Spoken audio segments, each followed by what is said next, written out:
नमस्कार दोस्तों, आपका स्वागत है हमारे YouTube चैनल पे। आज हम देखेंगे अपस्टॉक्स का ट्यूटोरियल वीडियो। जो अपस्टॉक्स का न्यू ऐप जो आया है अपस्टॉक्स प्रो का, उसके बारे में हम बात करेंगे। तो स्टार्ट करते हैं। सबसे पहले आपको जहाँ हमारे यहाँ जो डैशबोर्ड है वहाँ पे दिखाई दे रहा होगा। डैशबोर्ड में आपको नीचे की तरफ ये ऑप्शन दिखाई दे रहा है। सबसे पहले यहाँ पे है लिस्ट ऑप्शन, उसके बाद में यहाँ पे ट्रेड्स, यहाँ पे है डिस्कवर और यहाँ पे है अकाउंट्स। सबसे पहले हम अपस्टॉक्स जो न्यू ऐप है उसके बेसिक फीचर्स के बारे में बात करेंगे। यहाँ पे बेसिक्स से स्टार्ट करेंगे कि कैसे हमको क्या क्या चीज़ें करनी होगी। सबसे पहले तो स्टार्टिंग में जब हम न्यू ऐप इंस्टॉल करते हैं तो यहाँ पे हमको ये वाली लिस्ट जो है नहीं दिखाई देती, जो वॉच लिस्ट है वो नहीं दिखाई देती। कुछ बेसिक बनी हुई मिल जाएगी आपको पहले से, लेकिन अगर आप अपनी खुद की वॉच लिस्ट बनाना चाहते हैं तो आप इस जो नाम आपको दिखाई दे रहा है इस पर क्लिक करेंगे और यहाँ पे प्लस के साइन पे जो है वो क्लिक कर देंगे। जैसे आप यहाँ पे क्लिक करेंगे यह आपको एक वॉच लिस्ट का नाम देने के लिए पूछेगा। तो यहाँ पे मैं वॉच लिस्ट WL लिख देता हूँ और क्रिएट लिस्ट पे क्लिक कर देता हूँ। ये मेरी वॉच लिस्ट क्रिएट हो गई। ये करने के बाद में अब हमको यहाँ पे शेयर ऐड करने होंगे या स्टॉक्स ऐड करने होंगे। उसके लिए हम ऐड स्क्रिप्ट पे क्लिक कर देंगे। ऐड स्क्रिप्ट पे क्लिक करने के बाद में जो भी शेयर आप यहाँ पे ऐड करना चाहते हैं, जैसे कि मैं यहाँ पे SBI बैंक का जो है वो स्टॉक ऐड करने के लिए मैंने यहाँ पे लिखा है SBIN। मैं इसको करूँगा NSE इक्विटी वाला। इस पर क्लिक करूँगा, ये शेयर यहाँ पे शो होगा और ऊपर जो स्टार बटन आपको दिख रहा है उस स्टार बटन पे आप क्लिक कर देंगे। ठीक है, जैसे आप स्टार बटन पे क्लिक करेंगे या फिर आगे यहाँ पे प्लस बटन जो है उस प्लस बटन पे जैसे आप क्लिक करेंगे ये आपकी वॉच लिस्ट में ऐड हो जाएगा। वापस आप क्लियर पे क्लिक करेंगे और दूसरा कोई भी शेयर जो आप देखना चाहते हैं, जैसे कि यहाँ पे एक ये आपको इन्फी लिखा हुआ दिखाई दे रहा है। तो अगर आप लिखेंगे इन्फी तो यहाँ पे इन्फोसिस का जो है वो शेयर आ जाएगा। इस शेयर के आगे प्लस बटन पे मैं क्लिक कर देता हूँ। अब अगर मैं यहाँ से जब क्लोज आता हूँ तो आप देखेंगे कि यहाँ पे जो है हमारी वॉच लिस्ट बन चुकी है WI के नाम से, और इसके अंदर आपको इन्फी और SBI नाम के 2 शेयर जो है और उनकी डिटेल जो है वो आगे दिखाई दे रही होगी। तो इस तरीके से हम अपनी वॉच लिस्ट में जो है वो कई सारे स्टॉक्स ऐड कर सकते हैं। स्टॉक ऐड्स करने के बाद में अपने पास में आगे ऑप्शन होता है कि अपन किसी भी स्टॉक्स की डिटेल को कैसे देखेंगे। तो जैसे कि इस SBI का जो शेयर है इसके ऊपर अगर मैं क्लिक करता हूँ तो यहाँ पे मुझे इससे रिलेटेड कुछ डिटेल्स जो है वो अवेलेबल हो जाएगी। जैसे कि अगर आप देखेंगे कि सबसे पहले यहाँ पे लास्ट ट्रेडेड प्राइस जो है वो आपको देखने को मिलेगी। उसके बाद इसके एंड नीचे आपको दिखेगा परसेंटेज कि आज ही कितने परसेंट ऊपर या नीचे की ओर इसने मूवमेंट किया है। इसके बाद आप नीचे आएंगे तो यहाँ पे आपको समरी दिखाई देगी जिसमें ये होगा कि आज ये स्टॉक इस प्राइस में ओपन हुआ, इस प्राइस पे मार्केट क्लोज होने के टाइम पे उसकी प्राइस ये थी, इतने वॉल्यूम या इतनी क्वांटिटी में इसमें ट्रेड हुआ है। उसके बाद इसका लोएस्ट सर्किट क्या था वो यहाँ पे दिखाई देगा और अपर सर्किट क्या था वो आपको यहाँ पे दिखाई देगा। उसके बाद सीधा हम यहाँ पे आ जाते हैं नीचे। यहाँ पे आपको दिखाई देगा आज का लोएस्ट पॉइंट और आज का हाईएस्ट पॉइंट, और ये आपको दिखाई देगा जो लास्ट ट्रेडेड प्राइस थी मार्केट क्लोजिंग के टाइम वह वाली। उसके बाद आप नीचे वाली लाइन देखेंगे तो यहाँ पे आपको पूरे 1 साल का लोएस्ट पॉइंट और हाईएस्ट पॉइंट जो है वो दिखाई देगा।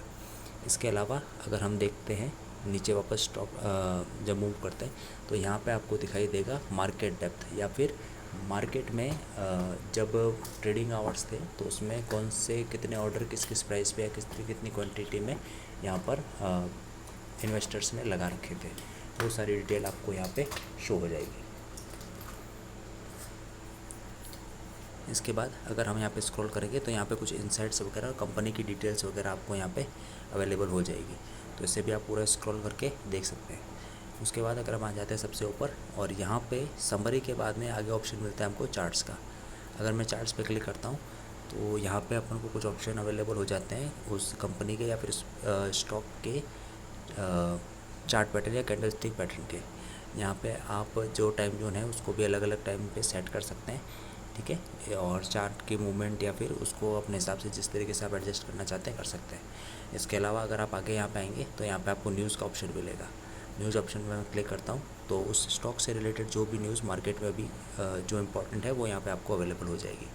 उसके बाद आगे आप यहाँ पे आएंगे फंडामेंटल में, तो यहाँ पे लॉन्ग टर्म इन्वेस्टमेंट जो करते हैं उनके लिए फंडामेंटल डिटेल्स जो है वो यहाँ पे आपको अवेलेबल हो जाएगी, वो भी आप डिटेल्स में देख सकते हैं।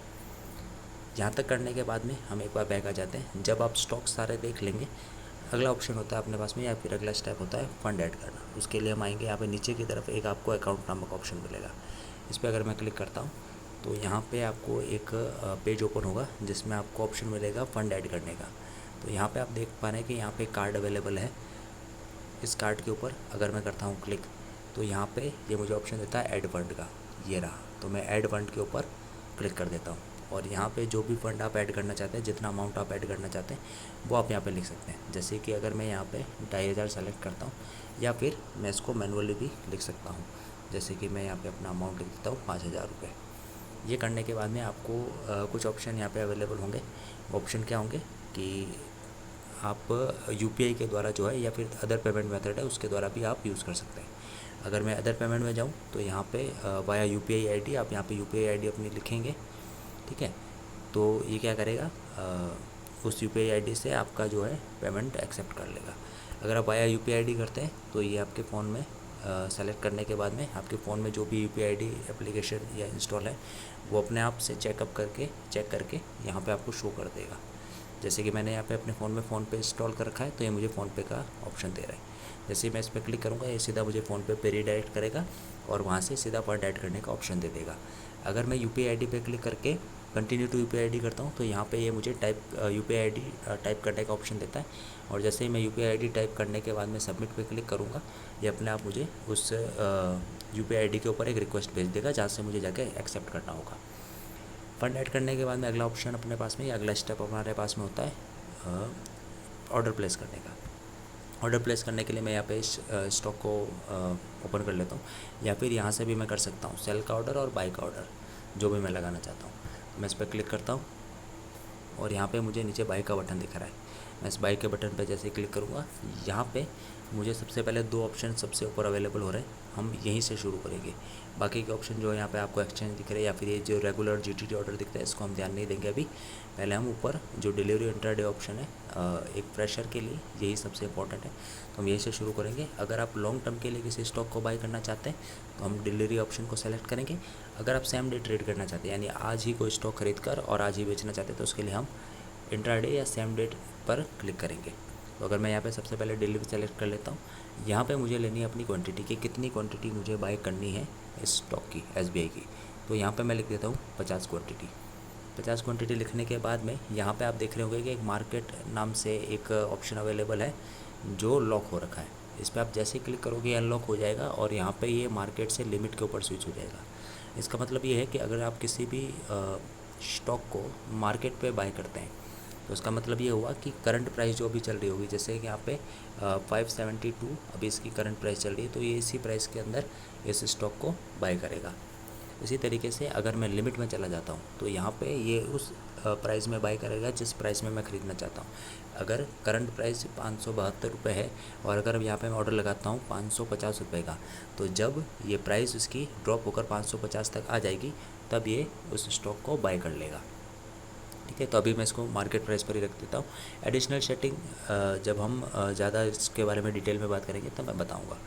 उसके बाद ये करने के बाद यहाँ पे आप नीचे देख रहे हैं कि यहाँ पे आपको जो रिक्वायर्ड अमाउंट है वो दिखाई दे रहा है, यानी कि इस ऑर्डर को प्लेस करने के लिए आपको कितना अमाउंट चाहिए, 28,607 रुपये चाहिए। इसी ऑर्डर को अगर आप इंटरडे में प्लेस करते हैं तो आपको सिर्फ 5,721 रुपये देने होंगे, लेकिन आपको इस ऑर्डर को सेम डे ही सेल करना होगा। तो ये सब करने के बाद में हम यहाँ पे रिव्यू बाय ऑर्डर पे क्लिक कर देते हैं। जैसे आप इस पर क्लिक करेंगे ये वापस आपके ऑर्डर को जो है वो डिटेल्स वगैरह इसकी बता देगा कि आपने कितनी क्वांटिटी ली है, कितना अमाउंट है, ठीक है। ब्रोकरेज चार्जेस और गवर्नमेंट चार्जेस आपके कितने लगेंगे, और जैसे आप सबमिट ऑर्डर पे क्लिक करेंगे आपका ऑर्डर जो है वो सबमिट हो जाएगा। जब आप अपना ऑर्डर सबमिट कर देंगे तो आपको आना है सीधा डैशबोर्ड के ऊपर और यहाँ पे आप ट्रेड वाले सेक्शन में आ जाएंगे। और जैसे आप ट्रेड पे क्लिक करेंगे यहाँ पे एक ऑर्डर नाम से आपको एक सेक्शन मिलेगा। इसके अंदर जितने भी ऑर्डर आपके पेंडिंग है वो सारे ऑर्डर आपको यहाँ पे दिखा देंगे कि वो कंप्लीट हो गए, वो पेंडिंग में पड़े हैं या फिर वो क्लोज़ हो चुके हैं। उसके बाद जब आपने ऑर्डर प्लेस कर दिया तो ऑर्डर 2 तरीके के हुए, इंट्राडे और डिलीवरी। तो अगर आप इंट्राडे ऑर्डर प्लेस करते हैं तो वो आपको दिखाई देगा पोजीशन नाम के इस ऑप्शन में। यहाँ पे ये जो पोजीशन आपको दिख रहा है इसमें आपको शो करेंगे यहाँ पे नीचे की तरफ। अगर आप यही स्टॉक बाय करते हैं डिलीवरी के लिए तो पहले 2 दिन जब वो आपके डीपी अकाउंट में ट्रांसफ़र नहीं होते उससे पहले वो आपको यही शो करेंगे, लेकिन बाद में वो आपको यहाँ पे शो होने लगेंगे। जैसे आप यहाँ पे देख पा रहे हैं कि मैंने 2 स्टॉक्स जो हैं वो बाय कर रखे हैं, अडानी पावर और आरसीएफ। तो ये स्टॉक जो है वो मैंने ले रखे हैं डिलीवरी में, तो ये मेरे को होल्डिंग वाले सेक्शन में दिखाई देंगे। और यहाँ पे आप देख सकते हैं कि ये पूरी डिटेल यहाँ पे दिखा रहा है कि इस स्टॉक्स के ऊपर मुझे कितना प्रॉफिट हो रहा है, कितना लॉस हो रहा है।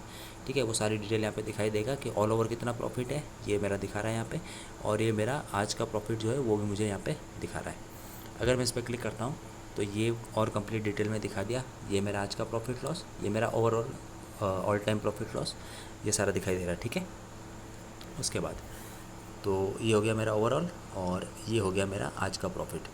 अब जो होल्डिंग में स्टॉक पड़ा है उसको अगर मुझे सेल करना है तो वो मैं कैसे करूँगा कि इसी ऑप्शन के अंदर यहाँ पे आपको नीचे सेल का बटन दिखाई दे रहा है। जैसे आप सेल पे क्लिक करेंगे ये आपसे एक्सचेंज पूछेगा, तो हमने बाय एनएससी में किया था तो एनएससी सेलेक्ट करेंगे और वापस किस प्राइस पे आप बेचना चाहते हैं वो प्राइस आप सेट करेंगे और सीधा सेल ऑर्डर पे क्लिक कर देंगे।